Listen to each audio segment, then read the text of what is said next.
Merci, Monsieur le ministre. La parole est à Monsieur Guillaume Kasbarian. Merci, Monsieur le Président. Ma question s'adresse à Madame la secrétaire d'État auprès du ministre de l'Économie et des Finances et elle porte sur le projet de mariage entre Alstom et Siemens. J'y associe mes collègues de la commission d'enquête sur la politique industrielle de la France. Le 26 septembre 2017, Alstom et Siemens s'accordaient pour fusionner. Notre commission d'enquête relevait alors que la fusion entre Alstom et Siemens permettait de créer un champion européen du ferroviaire et que l'État avait obtenu des garanties importantes. Ce projet de fusion a été soumis à l'approbation de la Commission européenne. Aujourd'hui, elle vient de balayer d'un revers de main cette fusion en y apposant son veto.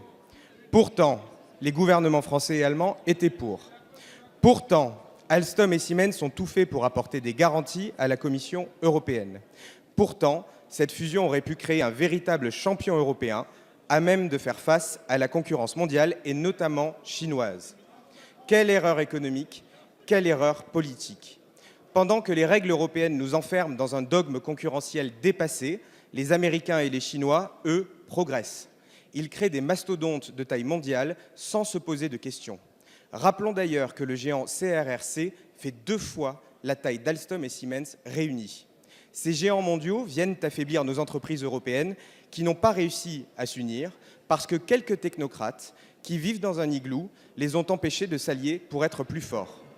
Madame la ministre, quelles actions le gouvernement envisage-t-il avec ses homologues pour enfin changer la doctrine de la Commission européenne afin que soit favorisée la constitution de champions européens, seuls à même de garantir notre souveraineté européenne dans une concurrence mondiale exacerbée?